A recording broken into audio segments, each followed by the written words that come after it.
رسول اللہ صلی اللہ علیہ وسلم نے ایک دور ایسا بھی آیا کہ جب منافقین کی تمام تر صورتحال کھل کر دنیا کے سامنے واضح ہو گئی، تو اللہ کے رسول صلی اللہ علیہ وسلم نے ایسے لوگوں کو مسجد نبوی شریف سے باہر بھی نکالا۔ جمعہ کے دن رسول اللہ صلی اللہ علیہ وسلم نے نام لے کر حضور نے فرمایا منافقین میری مسجد سے باہر نکل جائیں۔ اب کوئی بھی نہیں اٹھا، یعنی جو اٹھے لوگ سمجھ لیں یہی منافق ہے۔ تو پہلے تو حضور نے اشارہ کیا منافقین میری مسجد سے باہر نکل جائیں، کوئی بھی نہیں اٹھا۔ پھر اللہ کے رسول صلی اللہ علیہ وسلم نے فرمایا اگر نہیں اٹھو گی تو تمہیں تمہارے باپ دادا کے ناموں کے ساتھ اٹھاؤں گا۔ تو منافقین کی ایک بڑی تعداد مسجد نبوی شریف سے باہر نکالی گئی۔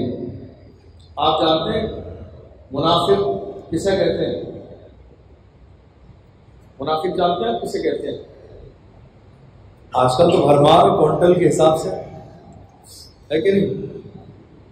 منافق کہتے ہیں دو چہرے والے شخص کو، یعنی آپ کے سامنے آ کر آپ کی تعریف کرتا ہے، آپ کے پیچھے جا کر آپ کے لیے گڈھا کھودتا ہے۔ اس کی بہت سارے جملے اور تعبیر جو ہے ہو سکتی ہے۔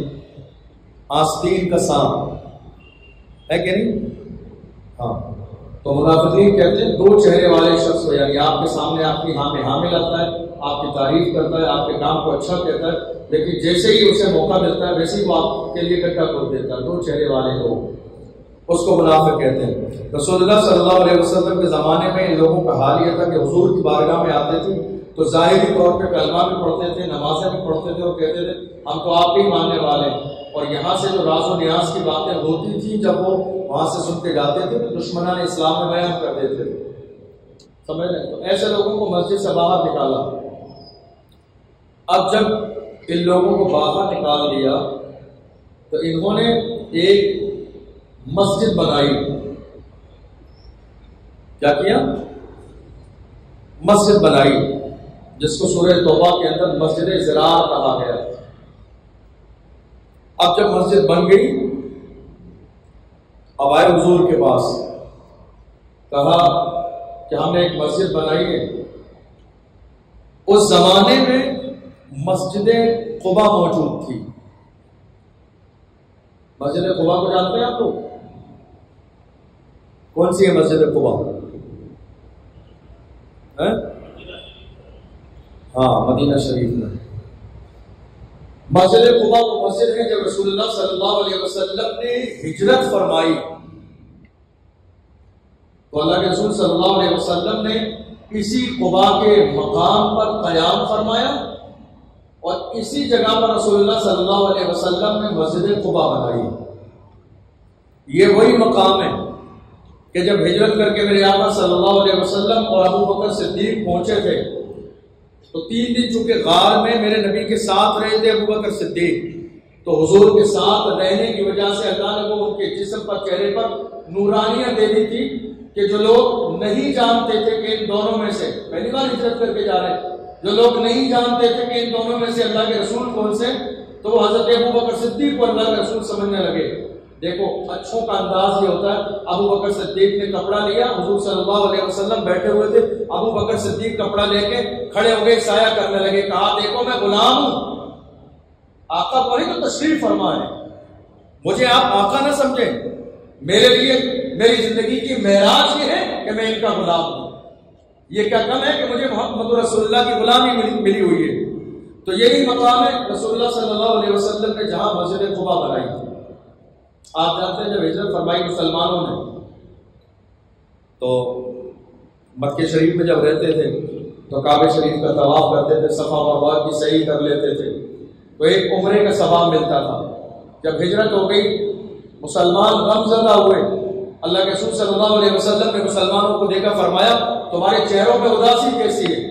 کہ یا رسول اللہ ہم مکے میں تھے، ہجرت کر کے آگے، ہمیں آپ یہ نہ سوچیں کہ ہمیں غم اس بات کا ہے کہ ہم اپنے خاندان والوں کو چھوڑ کر آئے ہیں، اپنے باغ، اپنے بازار، مارکیٹیں، گھر مکان چھوڑ کر آئے، اس بات کا غم نہیں ہے، ہمیں غم اس بات کا ہے کہ جب ہم مکے میں تھے تو ہمیں روزانہ ایک عمرے کا ثواب مل جاتا تھا، ہم کعبے کا طواف کر لیتے تھے، صفا مروہ کی صحیح کر لیتے تھے، ہم یہاں آ گئے ہیں تو ہم اس ثواب سے محروم ہو گئے ہیں۔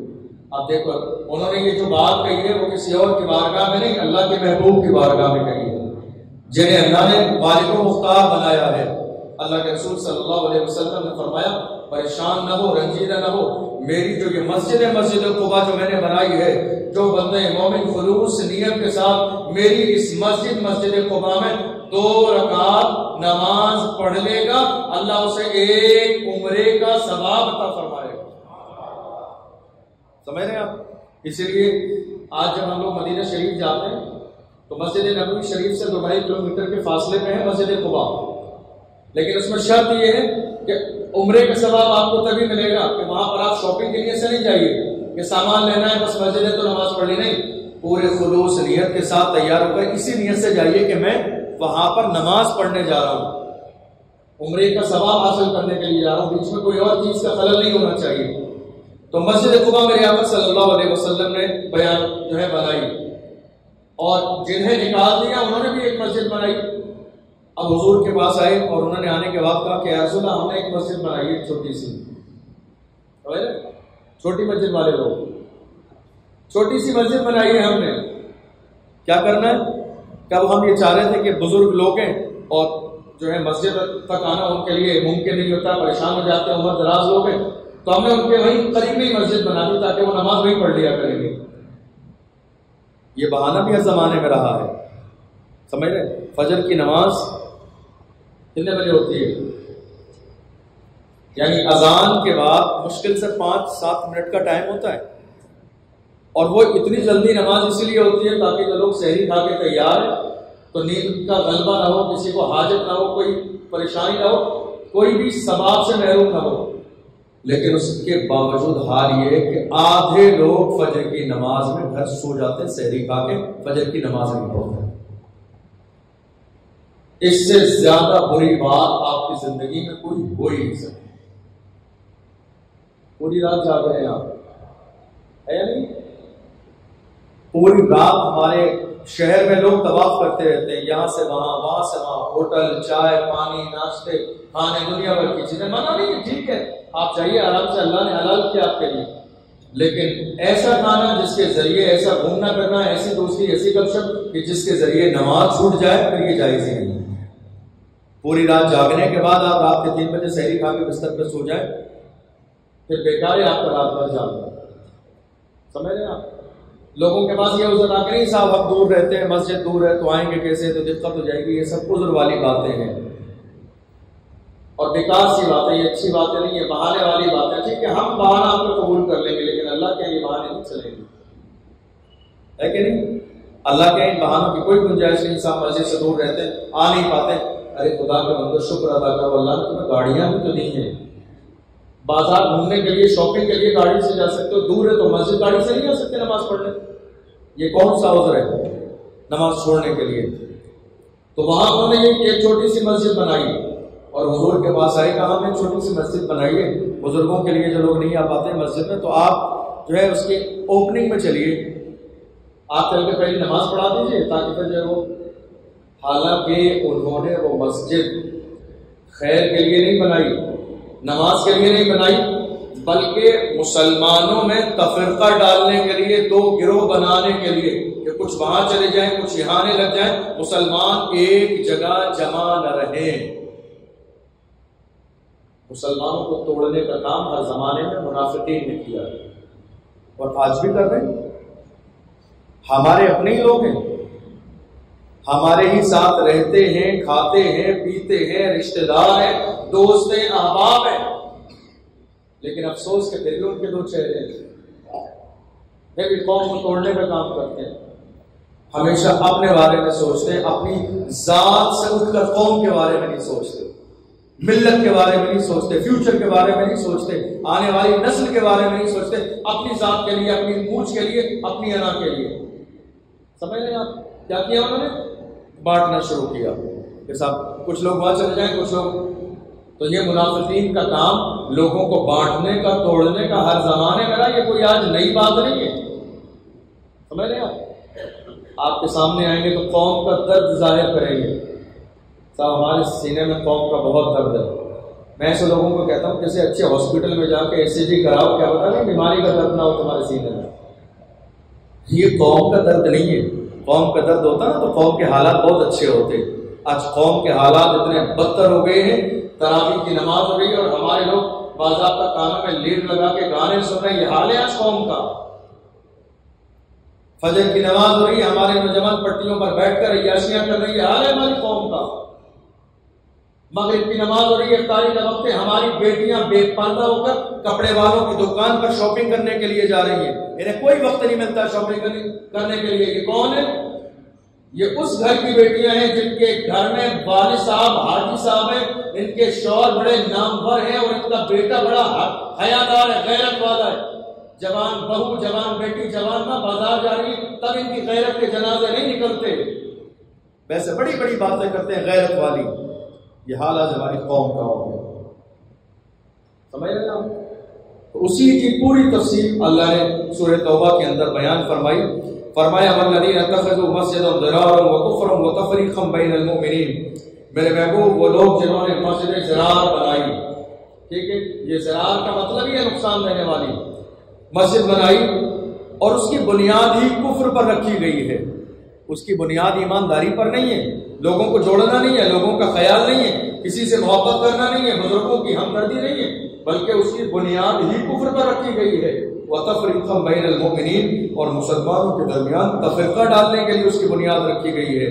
وَإِرْصَادًا لِمَنْ حَارَبَ اللَّهَ وَرَسُولَهُ مِنْ قَبْلُ, اور اس سے پہلے بھی اللہ اور اس کے رسول سے ہمیشہ جنگ کرتے رہے ہیں, لڑائیاں کرتے رہے, ماحول خراب کرنے کی کوشش کرتے رہے.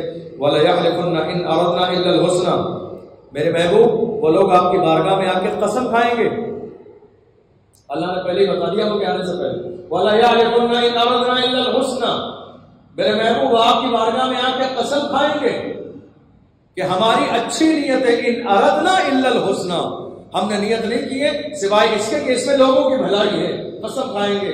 آج دیکھ لو آپ, قسم بھی کوئی چھوٹی موٹی نہیں کھائی جا رہی ہے آج. میرے یہاں بڑی سے بڑی قسم, بس میرے ہاتھوں میں قرآن شریف رکھ دو. ہو رہا ہے نہیں ہو رہا؟ میرے ہاتھوں میں قرآن رکھ دو آپ. اللہ کی قسم, کعبے کی قسم, اور کس کس کی قسم, ماں کی قسم, باپ کی قسم, اتنی بڑی بڑی قسمیں. آپ جانتے ہیں یہاں تک کہا گیا زیادہ قسمیں وہ کھاتا ہے جو شخص جھوٹا ہوتا ہے. سچے کو اپنی بات ثابت نہیں کرنی پڑتی ہے, اس کی بات تو ثابت ہی ہے. سمجھ رہے ہیں؟ یہ جھوٹے لوگوں کی پہچان ہے جو بار بار ایسا ہو سکتا ہے کہ زندگی میں کبھی نوبت آ جائے قسم کھانے کی, لیکن کچھ لوگوں کی عادت ہوتی ہے وہ اپنی بات کو ثابت کرنے کے لیے بار بار ہر جملے پہ, ہر منٹ پہ, ہر لمحے, دن اور رات دوستوں کے سامنے فلاں کی قسم, امی کی قسم, پاپا کی قسم, اور نہ جانے کس کس کی قسم. سمجھ آ رہی ہے آپ کو بات؟ اللہ نے محبوب سے فرمایا, قرآن میں تفصیل سے بیان کیا گیا, وَلَا يَعْلِفُنَّ إِنْ أَرَدْنَا إِلَّا الْحُسْنَى. میرے محبوب یاد رکھنا, وہ آئیں گے اور کہیں گے ہم قسم کھاتے ہیں, ہم نے اس مسجد کی بنیاد بھلائی پر رکھی ہے, ہماری کوئی اور نیت نہیں ہے. یہ وہ کہیں گے. اب اللہ نے کیا کہا؟ وَاللَّهُ يَشْهَدُ إِنَّهُمْ لَكَاذِبُونَ. وہ قسم تو کھائیں گے, میرے محبوب گواہ رہنا, اللہ گواہی دے رہا ہے کہ وہ جھوٹے ہیں. وَاللَّهُ يَشْهَدُ إِنَّهُمْ لَكَاذِبُونَ, اللہ گواہی دے رہا ہے کہ یہ قسم کھانے والے جھوٹے ہیں. اس کا مطلب یہ کہ ہر قسم کھانے والا سچا نہیں ہوتا ہے. سمجھ رہے ہیں؟ وَاللَّهُ يَشْهَدُ إِنَّهُمْ لَكَاذِبُونَ, اللہ گواہی دے رہا ہے کہ لوگ جھوٹے ہیں. اللہ کے رسول صلی اللہ علیہ وسلم کے بعد جب یہ لوگ آئے تو رسول اللہ صلی اللہ علیہ وسلم جنگ تبوک کے لیے روانہ ہو رہے تھے. تو میرے آقا صلی اللہ علیہ وسلم نے فرمایا کہ میں ابھی تو سفر پہ جا رہا ہوں, ابھی تو وقت ہی نہیں ہے, واپس جب آؤں گا, ٹھیک ہے, واپس آنے کے بعد میں اگر اللہ کی طرف سے مجھے اجازت ملے گی تو میں دیکھوں گا تمہاری مسجد میں مجھے جانا ہے کہ نہیں جانا ہے, اور اگر اللہ کی طرف سے مجھے اجازت نہیں دی جائے گی تو نہیں جاؤں گا. اللہ نے وہی نازل فرمایا لا تقم فیہ ابدا, میرے محبوب کبھی اس مسجد کے اندر کھڑے مت ہونا جا کر. لا تقم فیہ ابدا, کبھی زندگی میں اس مسجد میں جا کے کھڑے نہیں ہونا. لمسجد الاسس علی التقوی من اول یوم احب ان تقوم فیہ. فرمایا وہ مسجد زیادہ حقدار ہے کہ آپ کھڑے ہوں اس مسجد میں جا کر جس مسجد کی بنیاد پہلے ہی دن سے تقوی کی بنیاد پر رکھی گئی ہے. وہ مسجد قباء ہے جس کی بنیاد ہی پرہیزگاری پر رکھی گئی ہے, جس کی بنیاد ہی حق پر رکھی گئی ہے, جس کی بنیاد ہی انسانیت پر رکھی گئی ہے, جس کی بنیاد ہی لوگوں کو جوڑنے پر رکھی گئی ہے, جس کی بنیاد ہی اسلام کو پھیلانے پر رکھی گئی ہے, تقوی اور پرہیزگاری پر جس کی بنیاد رکھی گئی, وہ مسجد زیادہ حقدار ہے کہ آپ اس میں جائیں. لا تقوم فیہ ابدا, میرے محبوب کی مسجد میں نہ جانا.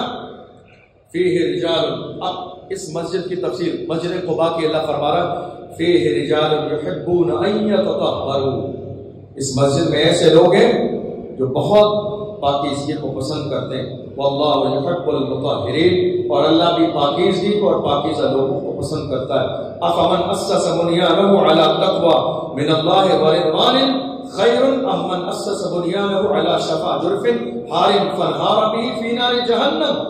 فرمایا کیا وہ زیادہ حقدار ہے جس کی بنیاد حق پر رکھی گئی ہو, اللہ کی رضا پر رکھی گئی ہو, یا پھر وہ زیادہ حقدار ہے جس کی بنیاد بالکل ایک ڈھا جانے والی زمین پر رکھی ہو. ایک ہوتا ہے نا نیچے زمین کھوکھلی ہے اور بالکل اس کے کنارے پر کوئی چیز بنا دی گئی تو ذرا سا پانی آئے گا اور پوری کی پوری عمارتیں اسی میں ڈھا جاتی ہیں. فرمایا وہ بہتر ہے جس کی بنیاد تقوی پر رکھی گئی, یا وہ بہتر ہے جس کی بنیاد ڈھائے جانے پر وہ ڈھانے والی ہے ان قریب وہ جہنم میں چلی جائے گی. واللہ لا یهدی القوم الظالمین, اور اللہ ظالمین کو ہدایت نہیں دیتا ہے. لا یزال بنیانہم الذی بنوا ریبۃ فی قلوبہم الا ان تقطع قلوبہم واللہ علیم حکیم. اللہ کے محبوب صلی اللہ علیہ وسلم نے جب اللہ کی طرف سے وحی نازل فرما دی گئی تو رسول اللہ صلی اللہ علیہ وسلم نے صحابہ کو بھیج کر اس کو توڑوایا اور اس میں آگ لگا دی گئی. فرمایا یہ اللہ کی نظر میں مسجد ہے, یہ تم نے خرافات کا اڈا بنا لیا جس کا مقصد یہی ہے یہاں مسلمانوں میں تفرقہ ڈالیں. اللہ کے گھر کا مقصد تفرقہ ڈالنا نہیں ہوتا ہے. مسجدیں تو لوگوں کے دلوں کو جوڑنے کا کام کرتی ہیں. مسجدوں سے ہمارے دلوں میں چین آتا ہے, سکون آتا ہے, اطمینان آتا ہے. ہم یہاں یہ واحد دنیا کی ایسی جگہ ہے, شادی میں چلے جائیے اسٹیٹس کا فرق ہے, کپڑوں کا فرق ہے, رنگ اور نسل کا فرق ہے, ذات اور برادری کا فرق ہے.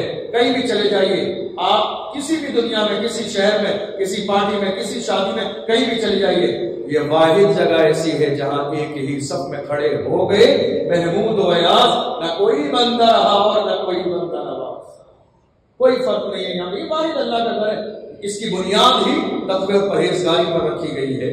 تو فرمایا میرے محبوب آپ کو اس میں جانا نہیں ہے, اور ہم قریب دیکھو گے ان کے دل پارا پارا ہو جائیں گے. اللہ حکمت والا ہے, جاننے والا ہے. فرمایا ان اللہ اشتری من المؤمنین انفسهم واموالهم بان لهم الجنہ, بے شک اللہ نے مومنین کی جانوں کو اور ان کے مالوں کو خرید لیا ہے. کیا کیا ہے؟ اللہ نے مومنین کی جانوں کو اور ان کے مالوں کو خرید لیا ہے جنت کے بدلے میں. کائے کے بدلے میں؟ جنت کے بدلے میں. یعنی مومن اپنی جان دیں گے تو اس کا بدلہ جنت ہے, اور اگر اللہ کے دین کے لیے مال دیں گے تو اس کا بدلہ بھی جنت ہے. آپ ذرا غور کیجیے, قرآن کے انداز پر آپ نے غور کیا کیا کہا جا رہا ہے؟ اللہ نے خرید لیا مومنوں کی جان کو اور مومنوں کے مال کو. حالانکہ جان بھی اسی کی ہے, مال بھی اسی کا ہے. جان بھی خدا کی ہے اور مال بھی خدا کا ہے, لیکن یہ ایک انداز ہوتا ہے, خوبصورت انداز. ٹھیک ہے, یہ خوبصورت انداز ہوتا ہے کہ سامنے والے کو بھرپور عزت دی جاتی ہے. سمجھ رہے نا؟ ہاں یہ وہی ہے. ان اللہ اشتری من المؤمنین انفسهم واموالهم بان لهم الجنہ, کہ مومنین کے مال اور جانوں کو اللہ نے خرید لیا ہے اور اس کا بدلہ ان کے لیے اللہ نے جنت تیار فرمائی ہے. یقاتلون فی سبیل اللہ فیقتلون ویقتلون, تو اللہ کی راہ میں لڑتے ہیں, وہ مرتے بھی ہیں, وہ شہید بھی ہوتے ہیں, اور وہ دشمنان اسلام کو جہنم میں بھی پہنچاتے ہیں. وعدا علیہ حقا فی التوراۃ والانجیل والقرآن, اور جو اللہ کا وعدہ ہے وہ حق ہے توریت میں بھی اللہ نے جس کو بیان کیا، انجیل میں بھی ہے، قرآن میں بھی ہے، وَمَنْ أَوْفَى بِعَهْدِهِ مِنَ اللَّهِ فَاسْتَبْشِرُوا بِبَيْعِكُمُ الَّذِي بَايَعْتُمْ بِهِ وَذَلِكَ هُوَ الْفَوْزُ الْعَظِيمُ۔ وَمَنْ أَوْفَى بِعَهْدِهِ مِنَ اللَّهِ، تو اللہ سے زیادہ اپنے وعدے کو پورا کرنے والا کون ہے اس کائنات میں؟ اللہ سے زیادہ کون ہے اس کائنات میں اپنے وعدے کو پورا کرنے والا؟ قرآن ہی میں ہے ان اللہ لا یخلف وعدہ، اللہ جو وعدہ کرتا ہے وعدہ خلافی نہیں کرتا ہے۔ اللہ نے جو دینے کا وعدہ کیا وہ دے گا، اللہ نے جتنا نوازنے کا وعدہ کیا ہے وہ نوازے گا، اللہ نے جس طرح آپ کو عزت دینی ہے وہ دے گا۔ اس لیے کبھی گھبرایا نہ کریں، کبھی پریشان نہ ہوا کریں، کبھی یہ نہ سوچا کریں کیا ہوگا، اب کیا ہوگا، اب کیا ہوگا۔ ہر حال میں یہ سوچا کریں اللہ ہے۔ ہم نے اپنی طرف سے برا نہیں کیا تو ہمیں یقین ہے ہمارے ساتھ برا نہیں ہوگا۔ مدعی لاکھ برا چاہے تو کیا ہوتا ہے؟ وہی ہوتا ہے تو منظور خدا ہوتا ہے۔ عذاب، آندیاں اور طوفان آپ کو گرانے کے لیے چلے، میرے آقا صلی اللہ علیہ وسلم نے ایک صحابی سے فرمایا، اے میرے جانثار یاد رکھنا، اگر پوری کائنات تجھے گرانے پر اتحاد کر لے کہ شخص کو گرانا ہے مگر اللہ نہ چاہے تو پوری کائنات مل کر تجھے گرا نہیں سکتی۔ اور فرمایا اگر پوری کائنات مل کر تجھے فائدہ پہنچانا چاہے اور اگر اللہ نہ چاہے تو کوئی بھی تجھے ذرے کے برابر بھی فائدہ نہیں پہنچا سکتا۔ کھجور کے اندر ایک گٹھلی ہوتی ہے، ایک گٹھلی ہوتی ہے اور دو بھی ہوتی ہیں، ایک ہی ہوتی ہے۔ کھجور کے اندر ایک گٹھلی ہوتی ہے، دیکھی کبھی آپ لوگوں نے؟ آئی؟ اچھا ہاں، تو کھجور کے اندر گٹھلی پر غور کرنا کل افطار، ٹھیک ہے؟ کھولنا، حالانکہ ہمارے یہاں یہ انداز نہیں ہے کھولنے کا، ہم تو جیسے مائک نائب امام صاحب نے کھٹکھٹایا اتنے میں تو افطار ہو جاتا ہے بندوں کو، انتظار بھی نہیں اس بات کا، کیا پتا مائک کبھی خراب ہو گیا اور سیٹنگ چل رہی ہو۔ تو اب کیا ہوتا ہے کہ ہم کھجور اٹھاتے ہیں اور سیدھے منہ میں رکھ لیتے ہیں۔ کل دوسرے انداز میں کھجور کھائیے، آپ کھجور کو کھولیے اور اس کی گٹھلی پر غور کیجیے گا تو اس کی گٹھلی پر ایک ہلکا سا چھلکا ہوتا ہے، بہت باریک، بہت باریک، اس کو قرآن شریف میں قطمیر کہا گیا، قطمیر۔ کھجور کی گٹھلی پر جھلی، چھلکا اس کا، اللہ نے قرآن میں فرمایا اے غرور کرنے والے انسان، تو اس کھجور پر موجودہ چھلکے کا بھی مالک نہیں ہے، تیری اوقات ہی کیا ہے، یہ غرور کیسا ہے، یہ تکبر کیسا ہے، یہ بڑائی کیسی ہے، یہ اپنے آپ کو افضل اور بہتر سمجھنا کیسا ہے، تجھ سے بڑے بڑے سورما مٹی میں ملا دیے گئے، دارا اور سکندر جیسے لوگوں کو زمین کی مٹی کھا گئی، ان کے جسم خوبصورت جسم میں کیڑے پڑ گئے۔ اے نادان اور غافل انسان، تیری حیثیت کیا ہے، تیری عزت کیا ہے، تیری اوقات کیا ہے؟ تجھ سے زیادہ حسین و جمیل جن کے گالوں کی مثالیں اس انداز میں دی گئی کہ ان کے چہرے میں دوسروں کو اپنے چہرے نظر آتے تھے، اتنے حسن و جمال والے جن کے گلے میں جب کھانا اترتا تھا تو لوگوں کو ان کی رگوں سے نظر آتا تھا، اتنے حسین و جمیل لوگوں کی مثالیں تاریخ میں دی گئی ہے، مگر ان کے جسموں کو بھی کیڑوں میں کھا لیا۔ غرور کس بات کا ہے، تکبر کس بات کا ہے؟ آج ہماری تباہی اور بربادی کی سب سے بڑی وجہ یہ ہے کہ ہمارے اندر جھکاؤ نہیں ہے، عاجزی نہیں ہے، اکڑ بہت زیادہ ہے، لہجے میں نرمی نہیں ہے، محبتیں نہیں ہے۔ ہر شخص یہ چاہتا نہیں صاحب میں حاوی ہو جاؤں، کسی نے مجھے ایک بات کہی تو میں 10 بات سنا دوں تاکہ میرا دل تسلی میں رہے، نہیں صاحب میں دبا نہیں ہوں۔ مولا علی فرماتے ہیں اس سے بڑھ ڈرو جو تم سے بدلہ لے لیتا ہے، اس نے تو بدلہ لے لیا، بات ختم ہوگی۔ ڈر اس سے جو صبر کر لیتا ہے، اس کی طرف سے اللہ بدلہ لیتا ہے۔ یہ مت سوچو کہ آپ نے ظلم کیا، کوئی شخص تمہارے سامنے کمزور تھا، اس نے کچھ کہا نہیں تم سے، خاموشی سے چلا گیا۔ فرمایا ڈرو اس انسان سے، اس سے مت ڈرو جس نے زبان سے کہہ دیا تم نے برائی کی، غیبت کی، حسد کیا، کینہ کیا، ستایا، اس کے خلاف سازش کی، اس کے لیے تلخ جملے بولے، لہجے بولے، اس کا دل پارا پارا کر دیا، چھلنی کر دیا اپنے انداز سے، اور اس نے بدلے میں تم سے کہہ دیا، وہ ڈرنے والا نہیں، اس نے بدلہ لے لیا۔ ڈرو اس انسان سے جو خاموشی سے سن کے چلا جائے، کیونکہ اگر اس نے یہ معاملہ سجدے میں رکھ کے سر تمہارا نام لے کے اللہ کے سامنے پیش کر دیا تو اس کی طرف سے پھر اللہ بدلا دیتا ہے۔ اور یاد رکھنا اللہ کی لاٹھی بڑی بے آواز ہوتی ہے، بڑے بڑے لوگ جو آسمان کی بلندیوں میں ہوتے ہیں رات رات زمین کی پستیوں میں ڈال دیے جاتے ہیں۔ ہماری زندگی کا اساس یہی ہے کہ ہم مومن ہیں، اور ایک مومن کی شان یہ ہے کہ اس کے اندر عاجزی ہو، تواضع ہو، انکساری ہو، محبت ہو، نرمی ہو، اور یہ جذبہ ہو کہ میری ذات سے، میری بات سے کسی مسلمان کے دل کو تکلیف نہ پہنچے۔ یہ ایمان کا جذبہ ہے، ایک مومن کا جذبہ ہے۔ پورا قرآن عظیم پڑھتے چلی جائیے۔ اللہ نے وَمَنْ أَوْفَىٰ بِعَهْدِهِ مِنَ اللَّهِ، اللہ سے زیادہ اپنے وعدے کو پورا کرنے والا کون ہے؟ اللہ نے تو وعدہ کیا ہے تم سے، تم یہ کرو گے تو تمہارے ساتھ یہ ہوگا، اچھائی کرو گے، نیکی کرو گے، غلط راستے چھوڑ دو گے، لوگوں کا خیال رکھو گے، یہ ساری چیزیں اگر تمہاری زندگی میں آ جائیں گی تو اللہ تمہیں عزت دے گا، تمہیں مقام دے گا، تمہیں شان و شوکت عطا فرمائے گا۔ اور اگر تمہاری زندگی میں یہ ساری چیزیں نہیں ہیں تو جانتے ہو، یا ایھا الذین آمنوا اطیعوا اللہ والرسول لعلکم ترحمون، اللہ اور اس کے رسول کی اطاعت کرو گے تبھی تمہارے اوپر رحم کیا جائے گا، اور اگر نافرمانی کرو گے تو تمہارے اوپر رحم نہیں کیا جائے گا۔ قرآن شاہد ہے، آپ نے کئی بار یہ بات، بار بار میں اس کا ذکر کرتا ہوں اسی لیے تاکہ آپ کے ذہن میں رہے۔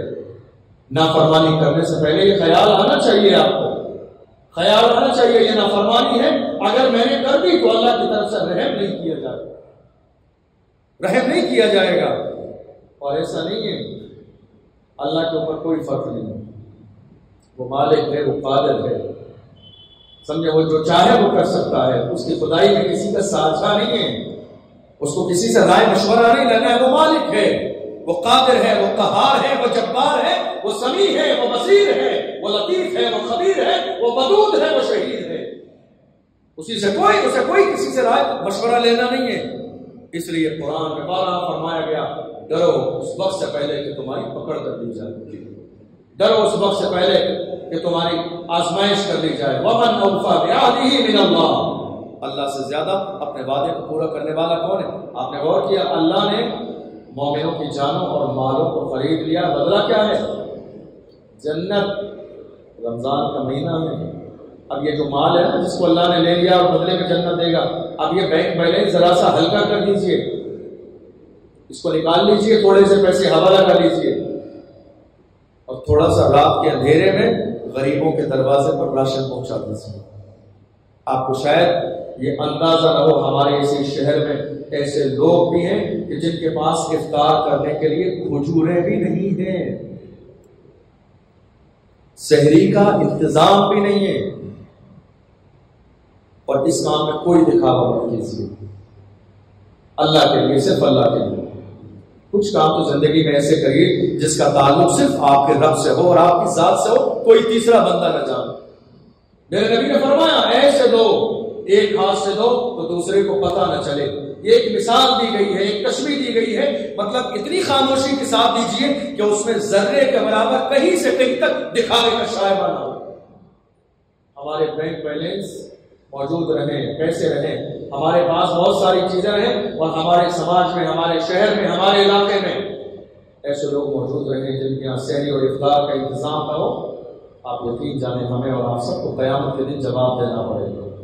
ہر مسلمان کی ذمہ داری ہے، آپ جس قابل ہیں، جس لائق ہیں، اپنے مال کو، اپنے دولت کو، اس لیے کہ یہ جو کچھ ہمارے پاس ہے نا، میرے نبی فرماتے ہیں مالداروں، تمہارے مالوں میں اللہ نے غریبوں کا حق رکھا ہے، تم دے دو گے تو احسان نہیں کرو گے بلکہ جو ان کا حق ہے وہ ادا کرو گے۔ احسان نہیں ہے تمہارا، دینے کی عادت ڈالو، نکالنے کی عادت ڈالو، اور فخر کے ساتھ نہیں سینہ چوڑا کر کے نہیں صاحب میں نے دیا ہے، دینے کے بعد 2 رکعت نفل نماز پڑھو، اللہ تیرا شکر ہے کہ تو نے یہ اچھا کام مجھ سے لیا، کیونکہ اللہ اپنا کام سب سے نہیں لیتا ہے، اللہ اسی سے لیتا ہے جس کو اللہ پسند فرماتا ہے۔ وَذَلِكَ هُوَ الْفَوْزُ الْعَظِيمُ، اور یہ بہت بڑی کامیابی ہے ہر بندے کے لیے۔ کہ جس نے اپنی زندگی کو، اپنی ذات کو، اپنا سب کچھ اللہ کے دین کے لیے وقف کر دیا، وہ دنیا میں رہیں گے تب بھی سرخرو رہیں گے، اور جب دنیا سے جائیں گے تب بھی اللہ انہیں عزت عطا فرمائے گا۔ ایک چھوٹی سی بات آپ سے عرض کروں، آپ میں بہت سارے لوگ ہیں جن کا الگ الگ کام ہوگا، الگ الگ چیزوں کی شوق ہوگی۔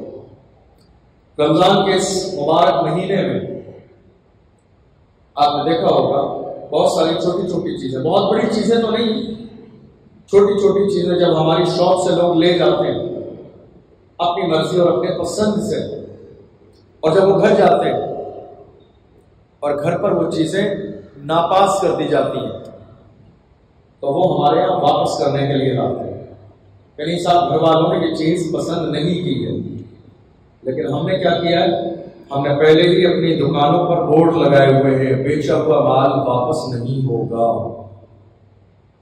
یہ اچھی بات نہیں ہے، سمجھ رہے ہیں؟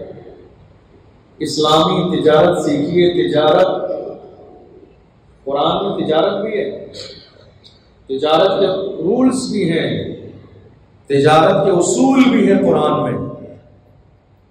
بورڈ آپ یہ لگائیے، بیچا ہوا مال تبدیل بھی کیا جائے گا اور واپس بھی کیا جائے گا۔ آپ نے یہ بورڈ لگانا تھا، لیکن آپ نے بورڈ لگایا کیا؟ بیچا ہوا مال نہ بدلا جائے گا اور نہ ہی واپس کیا جائے گا، حالانکہ باضابطہ حدیث میں اللہ کے رسول صلی اللہ علیہ وسلم نے حکم دیا ہے، فرمایا جو کسی کا مال واپس کر لے گا اور اس کی ضرورت کے مطابق دے دے گا، اللہ قیامت کے دن اس کے گناہوں کو مٹا دے گا۔ آپ ذرا غور کیجیے، جیسے آپ کا کیا ہوا، مثال کے طور پر ایک شخص آیا، جہاں تک میرے نالج میں ہے یہ بات کہ بہت سارے لوگ جب کوئی 1500 روپے کی چیز لے کے جاتے ہیں نا، اور اگر ان کے پاس گنجائش ہو اور اس موقع پر وہ چیز ان کو پسند نہیں آئے تو وہ واپس کرنے آتے ہی نہیں، سوچتے ہیں چلو رکھ دو یار، پھر کبھی کام آ جائے گی، کسی اور کے کام آ جائے گی۔ اگر گنجائش ہے تو واپس کرنے ہی نہیں آتے اور لے لیتے گنجائش ہے۔ 4 بار ہماری شاپ پر واپس کرنے وہی شخص آتا ہے جو ضرورت مند ہو، جس کے پاس اس کے علاوہ پیسے نہ ہو، جس کے پاس اس کے علاوہ کوئی ساز و سامان نہ ہو۔ اب دیکھیے آپ، ایک شخص ہے جس نے اپنی والدہ کے لیے ایک کپڑے خریدے رمضان کے مہینے میں، اس کے پاس 1000 روپے تھے، اس نے آپ کی شاپ سے کپڑے خرید لیے۔ کپڑے خریدنے کے بعد وہ اپنے گھر پہ لے کے گیا، اب وہ کپڑے اس کی ماں کو پسند نہیں آئے، اب وہ واپس آیا، نہ ہی آپ نے کپڑے بدل کے دیے، نہ ہی آپ نے واپس لے کے اسے پیسے دیے۔ اب جانتے ہو کیا ہوگا کہ وہ اپنا دل مار کر لے کے جائے گا اور گھر پر رکھ دے گا۔ تو آپ کی عید تو بہت خوبصورت ہو رہی ہے، لیکن ذرا پوچھیں اس غریب کے دل سے کہ جس کے پاس اتنا انتظام نہیں تھا کہ اپنی بوڑھی ماں کے لیے کسی اور شاپ سے اور کوئی اچھے سے کپڑے لا دیتا، کیا ہو جانا تھا اگر آپ نے بدل لینے تھے؟ اس نے سلوائے تو نہیں ہے نا، کوئی گندے تو نہیں کیے ہیں، بس لے جا کر کھول کر ایک نظر گھر پر دکھائے ہیں، اس میں کوئی عیب نہیں آیا، کوئی کمی نہیں آئی، کوئی گندگی نہیں ہوئی، کوئی اس کا نقصان نہیں ہوا ہے، کوئی اس کا مسئلہ خراب نہیں ہوا ہے۔ بات سمجھ آ رہی ہے؟ موبائل تو پھر بھی ہم لے کر آ جاتے ہیں، کھول لیتے ہیں، سم ڈال لیتے ہیں اور یوز کرنے لگ جاتے ہیں۔ کوئی نیا لباس لے کر آیا، گھر پہ کلر ہی لوگ پسند کرتے ہیں، ڈیزائن پسند کرتے ہیں کپڑوں کی، ہے یا نہیں؟ شوز لے کر کوئی آیا، اس کا کلر اور ڈیزائن ہی پسند کرتے ہیں، اور اس کے علاوہ تو اس میں کچھ ہوتا نہیں ہے۔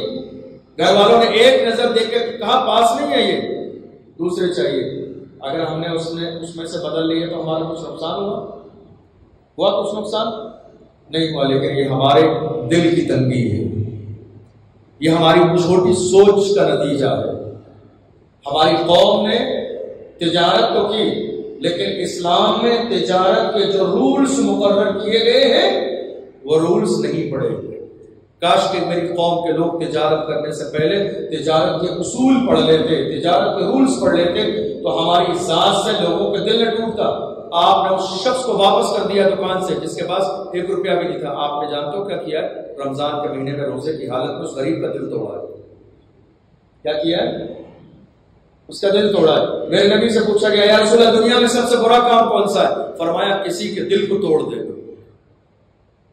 دنیا کا سب سے برا کام ہے کسی کے دل کو توڑ دینا۔ یا رسول اللہ سب سے بہتر کام کیا ہے؟ فرمایا اپنی ذات سے، اپنی بات سے کسی کے دل کو خوش کر دینا۔ ہم بہت سارے اپنے عزیزوں سے ٹھیک ہے پیار کی باتیں اس لیے بھی کرتے ہیں چونکہ ہمارا مقصد ان کا دل خوش کرنا ہوتا ہے۔ ہم نے آپ سے کہا حضور میں کتنی گٹھلیاں ہوتی ہیں، آپ کو معلوم ہے ہم روز حضور کھاتے ہیں کہ ہوتی ہیں، لیکن یہ محبت کے جملے کہنے سے اگر کسی کا دل خوش ہوتا ہے تو اللہ اس پر بھی ہمیں صدقے کا ثواب عطا فرماتا ہے۔ یہ محبت کے جملے، اسلام محبت کا مذہب ہے، انسانیت کا مذہب ہے، اخوت کا مذہب ہے، ایک دوسرے کے خیال رکھنے کا مذہب ہے۔ سمجھ آ رہی بات آپ کو؟ اس لیے اپنا لہجہ بہتر کریں، دوسروں کا خیال رکھیں۔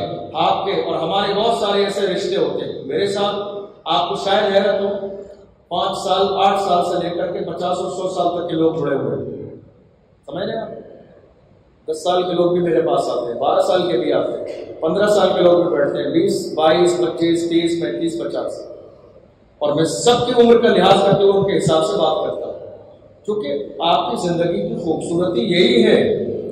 بڑا وہ نہیں ہے جو بڑوں کے ساتھ بیٹھا ہوا ہے، بڑا وہ ہے جو ہر چھوٹے سے چھوٹے شخص کا خیال رکھے، جو ہر چھوٹے سے چھوٹے شخص کے مزاج کو سمجھے، اس کے انداز کو سمجھے، اس کے لہجے کو سمجھے۔ اگر ہم نے کسی سے محبت کے 2 جملے بول دیے، کسی سے دل لگی کر لی، اپنی محبت کے جملوں سے کسی مومن کا، کسی مسلمان کا غم ہلکا کر دیا، تو ہمارا جاتا کیا ہے، لیکن اگر اس کا دل خوش ہو گیا تو اللہ اس کے دل سے جو دعا نکلے گی وہ ہمارے حق میں قبول فرما لے گا۔ یہ بہت بڑا کام ہے، صدقہ ہے یہ، کسی کا دل خوش کر دینا صدقہ ہے یہ، کسی کا ٹوٹا ہوا دل جوڑ دینا صدقہ ہے یہ، کسی کا غم ہلکا کر دینا صدقہ ہے یہ، کسی کو یہ احساس دلانا تم تنہا نہیں ہو، ہم تمہارے ساتھ ہیں، یہ صدقہ ہے، نیکی ہے۔ یہ بھی کوشش کریں اس ماہ مبارک میں بھی اور اس ماہ مبارک کے علاوہ بھی پورے سال ہماری ذات سے، ہماری بات سے کسی مسلمان کا دل نہ ٹوٹے۔ اللہ کی بارگاہ میں دعا ہے اللہ ہمیں سمجھنے اور عمل کی توفیق عطا فرمائے۔